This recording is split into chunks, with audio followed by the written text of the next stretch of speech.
دنیا کے بارے میں ایک ٹاپک ہے، وہ یہ کہ کیا دنیا میں جو کچھ ہوتا ہے یہ کسی قانون کے تحت ہوتا ہے یا حادثے میں ہوتا ہے؟ اگر قانون کے تحت ہوتا ہے دنیا ریپیٹ ہوتی ہے یا نہیں ہوتی ہے؟ اس کو تھوڑا سا سوچنا پڑے گا۔ مثلا حضرت نوح علیہ السلام کے زمانے میں لوگوں نے انتظار کیا تھا۔ یہ جو انتظار ہے جس سے ہم بھی گزر رہے ہیں، غیبت انتظار، یہ نیا ہے یا پرانا ہے؟ پہلے گزرے ہیں لوگ یا نہیں گزرے؟ قانون کیا ہے اس کا؟ اب دو باتیں ہم یا تو یہ کہیں دنیا آگے جاتی ہے نئی ہوتی ہے، پچھلے سے کوئی تعلق نہیں ہے، یا ہم یہ کہیں کہ نہیں، یہ جو آگے جاتی ہے یہ پیچھے ہی والا ہے جو بار بار رنگ تبدیل کر کر کے آگے آتا ہے، وہی ہے، نئے دور میں ہے وہی، کچھ تبدیل نہیں ہو رہا۔ صحیح؟ کون سا ہے اس میں سے؟ امام نے فرمایا صدق بما سلف من الحق، تصدیق کرو اس حق کی جو پہلے گزر چکا ہے، اور اس کے بعد فرمایا دنیا سے عبرت حاصل کرو، چونکہ یہ دنیا اول اس کی آخر سے ملحق ہے اور اس کی بعض سے شبیہ ہے۔ اس کا مطلب کیا ہے؟ اس کا مطلب ہے یہ ریپیٹ ہو رہی ہے، یہ ریپیٹ ہو رہی ہے، صرف کیریکٹر کے نام چینج ہو رہے ہیں، کیریکٹرز وہی ہیں، کیریکٹرز وہی ہیں۔ اس کو تھوڑا سا ہمیں تھوڑا سا گہرائی میں جانا پڑے گا، دنیا ریپیٹ ہونے کا مطلب کیا ہے؟ اور اگر یہ ریپیٹ نہیں ہو رہی ہوتی نا تو پھر لعن کا مفہوم بے معنی ہو جاتا، اگر ریپیٹ نہیں ہو رہی ہوتی۔ دیکھیے ہم کہتے ہیں اللہم لعن ابا سفیان وہ مثلا معاویہ و یزید ابن معاویہ، ان کو ہم لعن کر رہے ہیں۔ تو اب ایک سوال ہے یہاں پہ، شخص کو لعن تو کر رہے ہیں، 1400 سال کے بعد اس شخصی لعن کا آج کیا اثر پڑے گا؟ اس شخص کو ہم نے لعن کر دیا، یزید کو، 1400 سال پہلے یزید تھا، اس کو لعن کیا کیونکہ اس کے اعمال ایسے تھے، اس نے یہ کیا، اس نے وہ کیا، اس نے وہ کیا۔ صحیح ہے؟ اس کا آج کی دنیا پہ کیا اثر پڑے گا؟ اور خدا نے متعال 3000 سال پہلے آنے والے فرعون کا تذکرہ کرتا ہے جس نے آنا ہی نہیں ہے، پھر تو میں اس فرعون کو پڑھ کے کیا کروں؟ صحیح؟ اور امام فرما رہے ہیں کہ نہیں، ایسا نہیں ہے، اس کا اول آخر سے ملحق ہے، اس کا بعض سے شبیہ ہے، اور تم پرانا جو حق گزرا ہے اس کی تصدیق کرتے رہو۔ اس کا مطلب کیا ہے؟ اس کا مطلب یہ کیریکٹرز ریپیٹ ہوں گے، یہ کیریکٹرز ریپیٹ ہوں گے، یہ ہر دور میں نام بدلتے رہیں گے اور کردار آتے رہیں گے۔ اس کا مطلب فرعون بھی آئے گا، نمرود بھی ہوگا، سامری بھی ہوگا، یزید بھی ہوگا، اور سید الشہداء کا کوئی نمائندہ بھی ہوگا۔ یہ سب دنیا ریپیٹ ہوتی رہے گی۔ تو اب میں ایک اور بات سوچتا ہوں، یہ جو کوفے کا جم غفیر تھا جو سید الشہداء کے ساتھ نہیں آیا تھا، یہ ریپیٹ ہوگا؟ وہ کون لوگ تھے؟ وہ کون تھے؟ اور یہ بھی ریپیٹ ہوں گے۔ صحیح؟ امام یہ فرمانا چاہ رہے ہیں کہ تم ان کے حالات کو غور کرو۔ اب مثال کے طور پر ایک جملہ قرآن کریم سے جو اس بات کو ہمیں سکھانے کے لیے ہوگا۔ قرآن کریم نے ایک قوم کے احوال کو بیان کیا، اس قوم کے احوال میں تھا کہ انہوں نے اللہ کی نافرمانی کی، خدا متعال نے ان کے اوپر عذاب بھیجا۔ وہ جو عذاب بھیجا وہ بادلوں کی صورت میں تھا، بادل جو تھے وہ مثلا زرد بادل تھے، اور ان بادلوں نے اس قوم کے اوپر عذاب کو نازل کرنا تھا، مثلا اس میں آگ برس رہی تھی ان بادلوں کے اندر۔ صحیح ہے؟ یہ بادل اس قوم کے سر پر آئے، اب وہ برسانے کے لیے تیار ہیں، اور نبی کہہ رہا ہے کہ دیکھو یہ بادل آ چکے ہیں، تم لوگ توبہ کر لو ورنہ تم لوگ ختم ہو جانے والے ہو۔ اور وہ کیا کہتے ہیں؟ ھذا عارض ممطرنا، یہ وہ بادل ہیں جو ہمیں بارش دینے آئے ہیں۔ یہ قرآن کریم نے لکھا ہے۔ اچھا کیا مطلب؟ یہ ایک واقعہ ہے قرآن کریم کے اندر، اور امام فرما رہے ہیں کہ اس کا اول اس کے لاحق سے ملے گا۔ صحیح ہے؟ کیا مطلب؟ اگر یہ واقعہ تکرار ہوا تو کیا ہوگا؟ اگر یہ واقعہ تکرار ہوا تو کیا ہوگا؟ اس میں یہ ہوگا کہ ایک قوم عذاب کے دہانے پر کھڑی ہوگی اور اس عذاب کا انکار کر کے کہے گی یہ تو بلیسنگ ہے، یہ تو رحمت ہے، یہی تو کامیابی ہے، یہی تو کامیابی ہے۔ ایک قانون سمجھ میں آ گیا؟ ایک بات دیکھ لیا آپ نے؟ صحیح۔ اب ایک اور پیس، ایک اور حصہ قرآن کریم فرماتا ہے فلاں قوم نے جب ہماری نافرمانی کی تو ہم نے ان سے کہا کونو قردۃ خاسئین، تم لوگ سخت خسارے میں پڑ جانے والے بندروں کی شکل میں تبدیل ہو جاؤ۔ قرآن کریم میں ہے، ہاں قرآن قردۃ خاسئین، بالکل قردۃ لکھا ہوا ہے۔ قردہ کہتے ہیں اس کو بندروں کو، تو قرآن کریم نے کہا کہ ہم نے اس قوم کو بندروں کی شکل میں تبدیل کر دیا. اچھا تو اگر ہم اس کو ایکسٹریکٹ کریں، آیا واقعاً بندر بنے تھے یا نہیں؟ ان کے اندر کوئی ایسی خاصیت آ گئی تھی جو بندروں کے اندر ہوتی ہے. کیا ہوا ہوگا ہمیں نہیں معلوم. اچھا اگر وہ قوم بندر بن گئی ہوگی تو اس نے یہ ایکسیپٹ کر لیا ہوگا کہ ہمیں عذاب آ گیا؟ نہیں، اس نے ایکسیپٹ نہیں کیا. ان دو باتوں کو ملا لیں. اس کا مطلب کیا ہے؟ ایک قوم کسی عذاب کی صورت میں مبتلا ہو چکی ہوتی ہے اور آخر وقت تک کہہ رہی ہوتی ہے یہ عذاب نہیں ہے، یہ عذاب نہیں ہے. دو باتیں ہو گئی. اب تیسری بات، پوری تاریخ انسانیت میں کبھی یہ برہنگی آئی تھی جو اب ہے؟ کبھی آئی تھی؟ نہیں.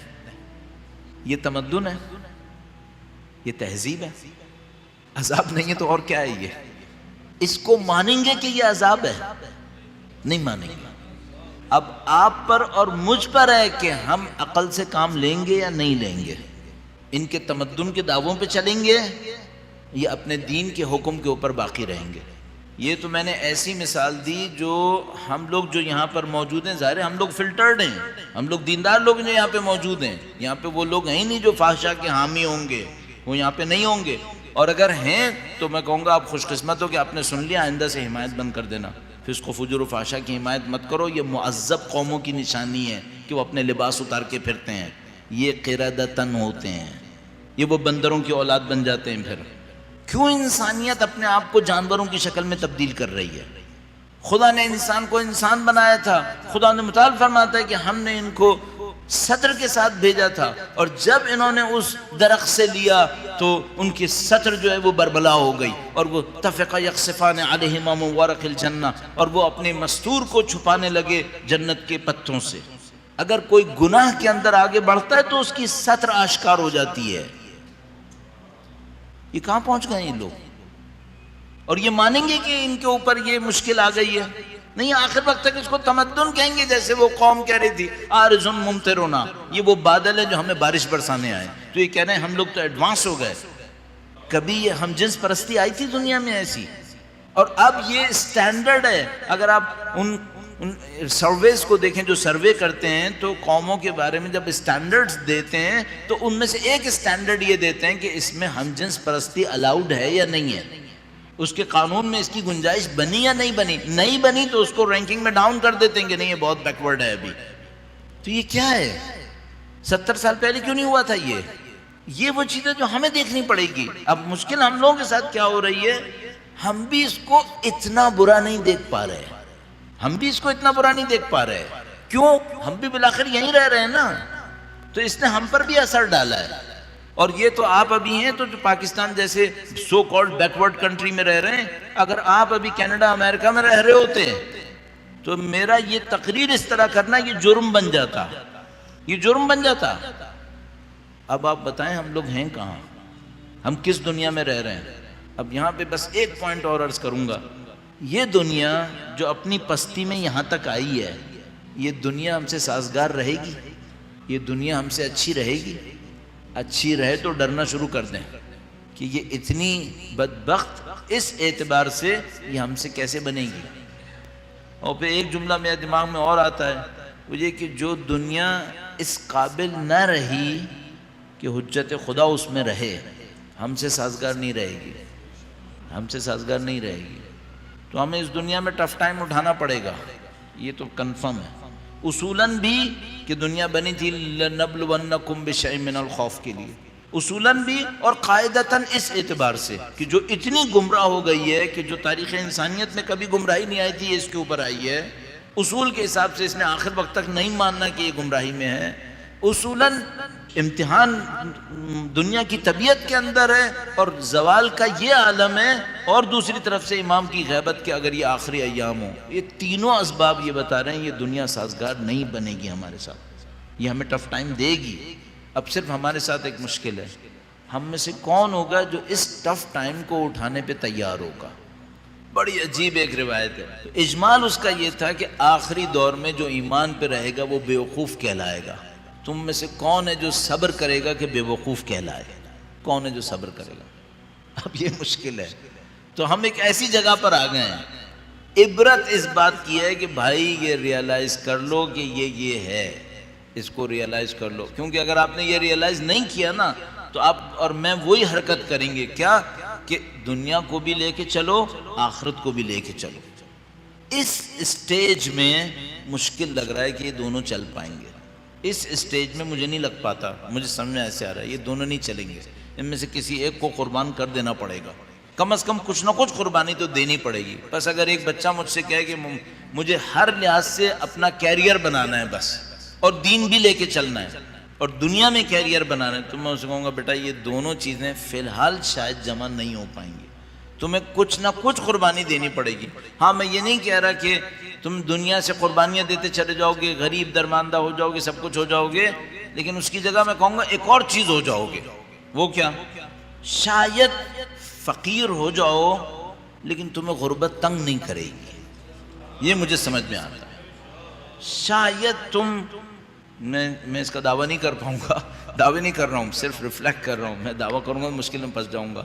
فقیر بنو گے غربت تنگ نہیں کرے گی، اسیر بنو گے آزادی سلب نہیں ہوگی، آزاد رہو گے۔ بہت مشکل کام ہے، کوئی انسان قید میں ہو آزاد، بہت مشکل کام ہے۔